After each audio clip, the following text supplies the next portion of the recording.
ہمارے معاشرے کی کمر ٹوٹ چکی ہے. میرے نبی نے کہا اتقی دعوت المظلوم. میرے نبی نے فرمایا مظلوم کی بد دعا سے بچنا، مظلوم کی بد دعا سے بچنا. اور مظلوم کہا، مظلوم ہندو، دہریہ، کافر، مومن، مسلم سب برابر، ایک برادری ہے. مظلوم مظلوم ایک برادری ہے. وہ عیسائی ہے مظلوم ہے، مسلمان ہے مظلوم ہے، یہ ایک برادری ہے. مظلوم کی بد دعا، میرے نبی نے کہا اللہ اور اس کی بد دعا کے درمیان کوئی چیز رکاوٹ نہیں ہوتی مظلوم کی بد دعا سے. میرے نبی نے فرمایا بنی اسرائیل میں ایک عورت تھی، اس کا جھونپڑا تھا، بادشاہ نے محل وسیع کیا، جھونپڑا اس میں آ رہا تھا، انہیں کہا گرا دو. اما تھی نہیں، واپس آئی تو اس کا جھونپڑا ملبے کا ڈھیر تھا. وہ کہنے لگی یہ میرے گھر کو کس نے گرایا ہے؟ لوگوں نے کہا یہ بادشاہ نے حکم دیا گرا دیا ہے. تو اس نے ملبے کے ڈھیر پر یوں کہا میرے رب میں تو موجود نہیں تھی، تو تو موجود تھا، میں تو موجود نہیں تھی، تو تو موجود تھا. بس ایک بول.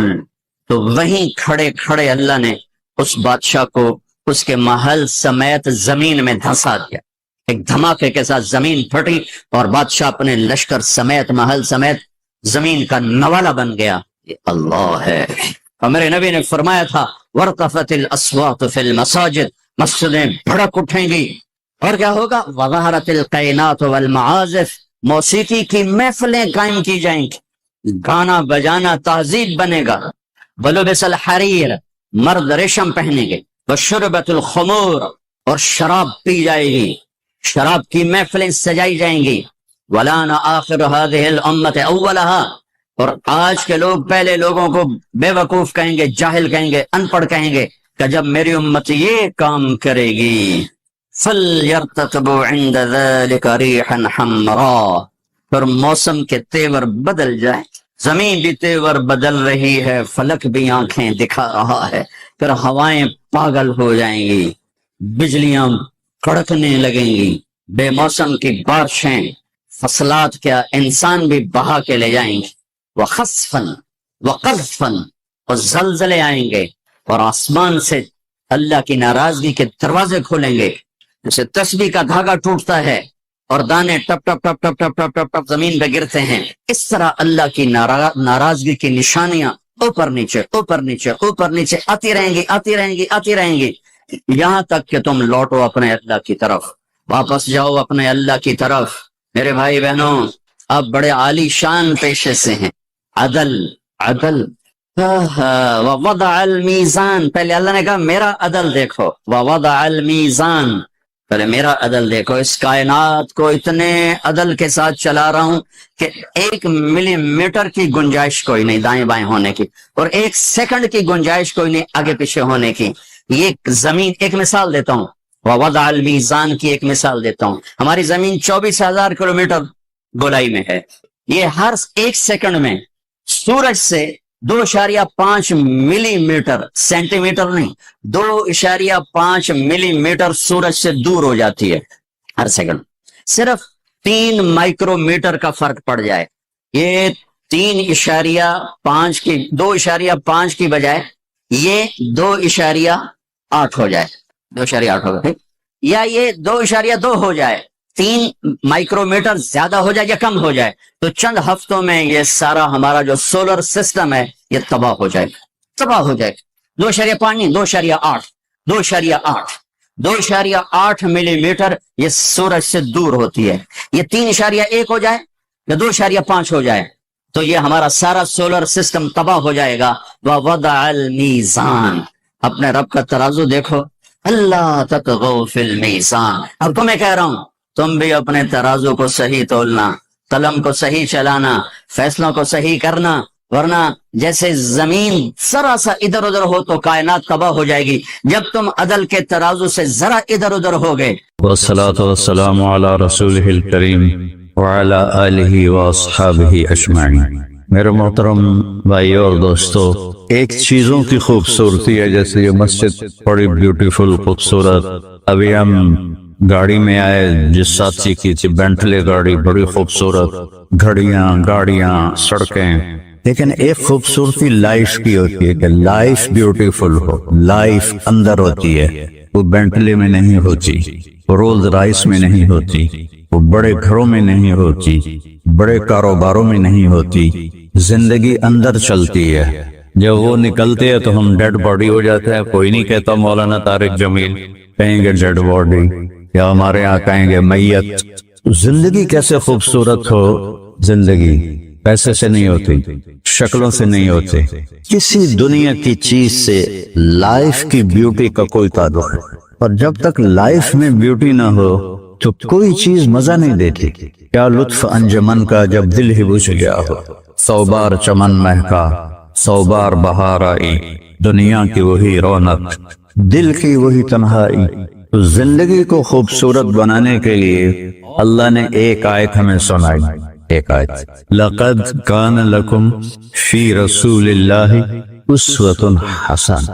اگر لائف کو خوبصورت بنانا چاہتے ہو، اس کے لیے نہ انگلینڈ رہنے کی ضرورت ہے، نہ امریکہ رہنے کی ضرورت ہے۔ میں افریقہ کے غریب ملکوں میں گیا ہوں، جنگلوں میں، صحراؤں میں پھرا ہوں، تو ان کے زندگی دیکھ کر حیرت ہوتی ہے۔ ان کو آج کی دنیا کی کسی چیز کی کوئی خبر نہیں۔ آج بھی ان کے گھر میں روشنی کا کوئی انتظام نہیں، چاند کی روشنی ان کی روشنی، رات کو ان کے گھروں میں چراغ بھی نہیں جلتے۔ میں ایسے ملکوں میں گیا۔ لیکن اگر زندگی خوبصورت ہے تو رات میں بھی سورج نظر آئے گا اور دن میں بھی چاند نظر آئے گا۔ اگر زندگی اداس ہے، زندگی ویران ہے، زندگی میں بیوٹی نہیں ہے، تو آپ کو انگلینڈ بھی سب صحرا نظر آئے گا، آپ کو خوبصورت اسکاٹ کی وادیاں دیکھ کر بھی مزہ نہیں آئے گا، کیونکہ یہاں کچھ گڑبڑ ہے۔ تو میرے رب نے کہا لقد، یقیناً، ڈیفینیٹلی، نو ڈاؤٹ، کان لکم، تمہارے لیے فیصلہ ہو چکا ہے، ہوگا نہیں، کان لکم، تمہارے لیے فیصلہ ہو چکا ہے۔ اگر اپنی زندگی کو بیوٹیفل، خوبصورت، پیسفل بنانا چاہتے ہو تو میرے نبی کی زندگی تمہارے لیے خوبصورت ماڈل ہے۔ اچھا، اسوۃ حسنہ، اسوہ کہتے ہیں ماڈل کو، اور حسنہ کہتے ہیں خوبصورت کو۔ یہاں اسوۃ کاملہ نہیں کہا، یہ پرفیکٹ نمونہ ہے، کامل نمونہ ہے، مضبوط نمونہ ہے۔ کتنے الفاظ سے حسنہ کیوں لائے؟ کہ انسان بیوٹی کو پسند کرتا ہے۔ یہ آپ نے سب کچھ کیوں بنایا؟ سیدھی سادی بھی ٹھیک ہے، یہ کیوں بنایا؟ یہ ایسی خوبصورت گاڑیاں کیوں بنائی؟ اتنے مہنگے جوتے، وہ ہم جب کالج پڑھتے تھے تو گئے این اسٹور پر، وہاں اس وقت یہ سچ نہیں ہے۔ تو میرے اللہ کو پتا ہے کہ میرے بندوں کو خوبصورتی پسند ہے۔ آپ چھوٹے بچے کو اسمائل دو تو وہ آپ کو ہنس کے دیکھے گا، اس کو ایسے دیکھو وہ رونے لگے گا، حالانکہ اسے پتا نہیں ہے، لیکن جب چہرے پہ بدصورتی آئی تو اس نے بھی فیل کیا اور رونے لگ گیا۔ جب آپ نے اسمائل دی تو وہ آپ کو دیکھ کے ہنسنے لگا، اس کو کچھ پتا نہیں ہے کیا ہو رہا ہے۔ اتنی چھوٹی عمر سے بچہ سے لے کر بڑا بیوٹی کانشیس ہوتا ہے، اور خوبصورت چیز کے لیے دل کھنچتا ہے۔ آپ کو تو 14ویں کا چاند نظر نہیں آتا، تو ہمارے ہاں تو 14ویں کا چاند نکلا ہوتا ہے تو میں چارپائی ڈلوا کے اور گھنٹوں اس کو دیکھتا رہتا، مجھے اس کا مزہ آتا رہتا۔ تو اللہ تعالیٰ فرما رہا ہے اگر زندگی کو خوبصورت بنانا ہے تو صرف میرے نبی کی زندگی ہے، اسوہ، ماڈل۔ حسنہ کسے کہتے ہیں؟ حسنہ کا عام مطلب حسین، حسن، خوبصورتی ہے، لیکن حسنہ چہرے پر تل جو ہوتا ہے، جو چہرے کو خوبصورت بنا دیتا ہے۔ آپ نے دیکھا کبھی جن کے چہروں پہ کوئی ایک تل ہو تو وہ چہرہ بڑا بیوٹیفل نظر آتا ہے، پرکشش نظر آتا ہے۔ تو حسنہ چہرے کے اس ڈاٹ کو، کالے ڈاٹ کو کہتے ہیں جس سے چہرے کی بیوٹی بڑھ جاتی ہے۔ تو میرا اللہ کہہ رہا ہے اگر تم نے اپنے چہرے پہ تل سجانا ہے، ڈاٹ جس سے آپ حسین لگتے ہیں، تو میرے نبی کی زندگی اپنا لو۔ اس سے خوبصورت لائف آپ کو کہیں نہیں ملے گی۔ وہ خوبصورتی اگر مجھے مل گئی، آپ کو مل گئی، تو آپ کی دنیا بھی بن گئی، آخرت بھی بن گئی۔ پوری زندگی پر آنے کے لیے میں صرف 2 حدیثیں آپ کو سناتا ہوں، صرف 2 حدیثیں میں کر لوں، آپ کر لیں، آپ کی پوری لائف 180 پہ چلیے اور آپ کے اندر خوشیوں کی لہریں دوڑیں، مزہ لیں، بھوک میں بھی مزہ لیں۔ ہماری پاکستان کی سزوکی جس کا کوئی ٹائر بھی ٹھیک نہیں ہوتا، اسٹیئرنگ بھی ٹھیک نہیں ہوتا، اس میں بھی بیٹھو گے تو مزہ لو۔ صرف 2 حدیثیں میں آپ کو سنا رہا ہوں۔ میرے نبی نے فرمایا معاذ الا انبئک بملاک ھذا کلہ۔ اب پہلی حدیث سنا رہا ہوں، معاذ تمہیں اپنے دین کی سمری بتاؤں؟ 30 پارے قرآن، 10 لاکھ حدیثیں، اور بتانے والا طارق جمیل نہیں، اللہ کا نبی ہے. کہ تمہیں سمرائز کر کے دوں اپنی شریعت؟ ان کا جی ماں ہوا. وہ کیا ہے؟ تو آپ نے زبان باہر نکالی، یہ نشان بنایا کینچی کا، اور یوں کیا، پھر کہا کف ھذا، اپنی زبان پہ قابو رکھنا سیکھ دو، اپنی زبان کو سنبھال لو. کینچی بنائی، کینچی کاٹ دو. اچھا، یہ جو ایکشن کر کے بتانا ہوتا ہے یہ چھوٹے بچے کے لیے ہوتا ہے. ہم چھوٹے بچے کو جب کوئی چیز سمجھاتے ہیں تو ایکشن کر کے سمجھاتے ہیں. یہ کون ہے؟ معاذ بن جبل. آپ نے فرمایا قیامت کے دن میری امت کے علماء کا جھنڈا معاذ بن جبل کے ہاتھ میں ہو. یہ وہ شخص ہے، اور یہ وہ شخص ہے جو اللہ کے نبی کی زندگی میں فتویٰ دیتے تھے. صحابہ حضور کے ہوتے ہوئے ان سے فتویٰ لیتے تھے. یہ وہ شخص ہے.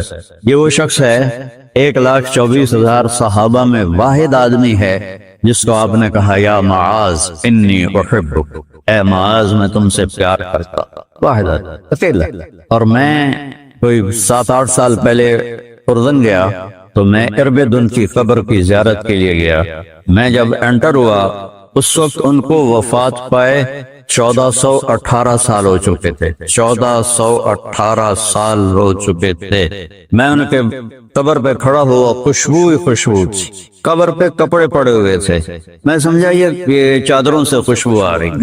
تو ایک آدمی اور وہاں کھڑا میری حیرت کو سمجھ گیا. کیا خوشبو سونگ رہے ہو؟ میں نے کہا ہاں سونگ رہا ہوں. اسے کہنے لگا چادروں سے آ رہی ہے؟ میں نے کہا ہاں. کا سونگو. تو میں نے چادروں کو سونگا، کسی ایک میں نہیں تھی. پھر اس صاحب نے مجھے بتایا کہ یہ اس قبر سے ہر وقت خوشبو آتی. 1418 سال ہو گئے اور اس بندے کی قبر سے خوشبو آ رہی ہے. اس کو ایسے سمجھایا جیسے معصوم بچے کو. ایسا کیوں کیا؟ کہ یہ مشکل ترین کام ہے. آپ کے یہ موٹر ویز پر کتنے بڑے بڑے ٹرالے چل رہے ہوتے ہیں، ان کو بریک لگانا آسان ہے. اتنے بڑے بڑے کروز میں نے کئی دفعہ سفر کیے تو ان کو بریک لگانا آسان ہے، اور 380 کو بریک لگانا آسان ہے. اس کا وقت کو بریک لگانا بڑا مشکل. اللہ نے اس پر 32 تالے لگائے، 32 دان. اس کے اندر رکھ، اس کو اندر. اوپر مین گیٹ لگایا، اسے بند کر کے رکھ. اور فرمایا من کان یؤمن باللہ والیوم الاخر فلیقل خیرا او لیصمت. جو آخرت پر اور اللہ پر ایمان رکھتا ہے وہ اچھی بات کرے، اور اگر زبان پہ کوئی غلط آنے لگے تو خاموش ہو. غیبت، بیک بائٹنگ، ٹونٹنگ، طنز، الزام، گالیاں. ہمارے یہاں تو گالیاں بھی بڑی سپر کلاس گالیاں ہوتی. اس سے اللہ اکبر کی مطلب ہے. ہمارے یہاں تو گالیاں بھی ایسی نکالتے ہیں کہ شیطان بھی کانپ اٹھتا ہے. تو اس کو روک لو. یہ ایک حدیث آپ کے لیے پورے، اور آپ نے کیا کہا؟ یہ میرا پورا دین کی خلاصہ ہے، سمری ہے پورے دین کی، زبان کی حفاظت. آپ نے ابو ذر سے کہا ابو ذر تمہیں 2 باتیں بتاتا ہوں. قیامت کے دن پوری قیامت کے انسان ایسا عمل ان کے پاس نہیں ہوگا جو میں تمہیں 2 باتیں بتانے لگا، اور ان کا اتنا بڑا وزن ہے کہ کسی بڑے سے بڑی نیکی کا وزن بھی اس کے برابر نہیں ہوگا. تو ابو ذر نے پوچھا جی کیا ہے؟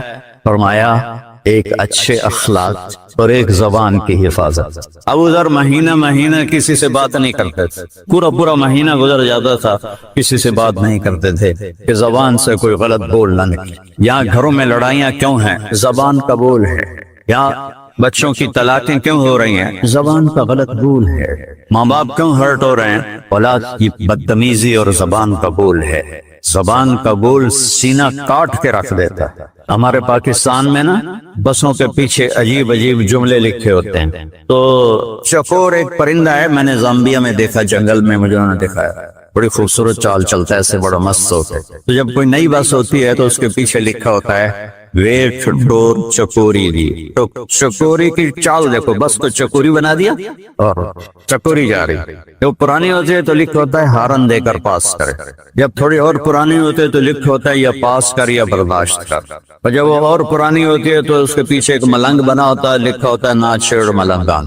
یہ تو فضولیات ہیں. اب میں اصل بتاتا ہوں. تو میں سفر میں تھا اور پڑھ رہا تھا، تو میں پڑھتے پڑھتے تھک گیا. میں نے کتاب بند کی تو ہم ایک بس کو کراس کر رہے رہے تھے تو اس کے پیچھے ایک جملہ لکھا تھا، آپ کو سنا، لکھا ہوا تھا دل، اس کے آگے لکھا تھا برائے فروخت، for sale, heart for sale, نیچے لکھا تھا قیمت، آگے لکھا تھا ایک میٹھا بول، ایک میٹھا بول۔ اور میٹھے بول پر اپنے ماں باپ کے دل خرید سکتے ہیں، بھائیوں کے بہنوں کے خرید سکتے ہیں، بیگم کے خرید سکتے ہیں، بیگم خامند کے خرید سکتی ہے، بچوں کا دل آپ خرید سکتے ہیں، بچے ماں باپ کا دل خرید سکتے ہیں۔ اور اللہ نے مجھے 2 دفعہ یوں دنیا پھرائی ہے، ایسے 100 کے قریب ملکوں میں اللہ مجھے لے کر گیا ہے، نمازی بھی بہت، مسجدیں بھی بہت، حاجی بھی بہت، داڑھی والے بھی بہت، پگڑی والے بھی بہت، لیکن اس کو سنبھالنے والا ملتا ہی کوئی کہ جو اس پہ قابو پاتا۔ آپ کی لائف بیوٹیفل نہ ہو تو مجھے کان پکڑا دو، کیوں کہ میں نبی کے وعدے کے پر بات کر رہا ہوں۔ تو معاذ کہنے لگے یا رسول اللہ زبان کے بول پر بھی پکڑ ہوگی؟ میں کہا تیرا بھلا ہو جائے، سب سے زیادہ جہنم میں گرانے والی زبان ہوگی، زبان ہوگی۔ ایک حدیث ایک اور سناتا ہوں مختصر کر کے، کیونکہ 20 منٹ پر مجھے بات ختم کرنا۔ آپ نے کہا انس میرے بیٹے، میری ایک بہت گریٹ سنت ہے، گریٹ، یہ لفظ پوری حدیث میں کہیں نہیں سوائے اس ایک جگہ، میری ایک بہت گریٹ سنت ہے، بہت، یہ داڑھی بھی سنت ہے، یہ پگڑی بھی سنت ہے، یہ سفید، میں سفید لباس اس لیے پہنتا ہوں کہ میرے نبی کو پسند تھا، میں کوئی کلر والا نہیں پہنتا ہوں، سنت ہے، لیکن گریٹ سنت، گریٹ سنت صرف ایک جگہ پر آیا جو میں ابھی آپ کو بتانے لگا ہوں۔ میرے بیٹے انس، میری ایک گریٹسٹ سنت ہے، اگر تو نے اس کو پورا کر لیا تو تو جنت میں نہیں جائے گا، جنت میں میرا نیبر بن جائے گا۔ تو جنت تو بہت چھوٹی چیز ہے نبی کے نیبر کے سامنے، تو میرا نیبر بن جائے گا۔ پتہ ہے آپ کو کہ بڑی چیز کی قیمت بھی بڑی ہوتی ہے۔ تو پھر کہا بیٹا اس سنت کو کرتے ہوئے تجھے تھکنا پڑے گا، تو تھکے گا، اور ساری زندگی تمہیں کوشش کرنی پڑ، داڑھی تو ایک دفعہ رکھ لی ہے، اب تیل لگا لیا، تھوڑا ٹرم کر لیا، لیکن بیٹا میری اس سنت کو پورا کرتے ہوئے تیرے پسینے نکلیں گے، ساری زندگی کرنا پڑے گا۔ یا بنی ان استطعت او قال ان قدرت ان تصبح وتمسي وليس في قلبك غش لأحد فافعل، ثم قال يا بني وذلك من سنتي فمن أحب سنتي فقد أحبني ومن أحبني كان معي في الجنة۔ میرے بیٹے زور لگے گا، صبح شام تھکو گے، کیا کرنا یا رسول اللہ؟ کہ اس دل میں سب کی نفرت نکال دو۔ مسلم نہیں کہا، مسلم نہیں کہا کہ اس دل سے مسلم کی نفرت نکال دو، کہ اس دل سے سب کی نفرت نکال دو، غیر مسلم بھی۔ ہم تو بریلوی دیوبندی شیعہ سنی اتنی نفرت میں ہیں، اتنی نفرت میں ہیں جیسے سارے جہنمی اور صرف ہم جنتی ہیں۔ اللہ سے معاملہ ہے اور اللہ کریم ہے، مہربان ہے، پتہ نہیں کس بات پہ معاف کر دے، پتہ نہیں کس بات پہ بخشش ہو جائے۔ ہماری نور جہاں اللہ اس کے درجے بلند کرے، ساری زندگی گاتی رہی، وہ گانا عورتوں کا کوئی حلال کام تو نہیں ہے، لیکن 27 رمضان جمعہ کی رات اس کا انتقال ہوا، اور جو رمضان میں مرتا اس کا حساب نہیں ہوتا، جو جمعے کی رات کو یا جمعے کو مرتا ہے اس کا حساب نہیں ہوتا۔ اب مجھے بتاؤ اللہ کو کیا اس میں پسند آیا؟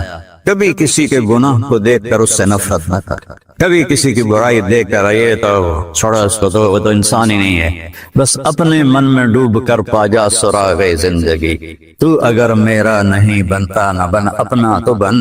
تو میرے نبی نے فرمایا بیٹا اس دل کو صاف کر۔ ایک بات اور یاد رکھو، دنیا میں نیگیٹیوٹی ہمیشہ زیادہ رہے گی، ہمیشہ، اور پازیٹیوٹی ہمیشہ کم رہے گی۔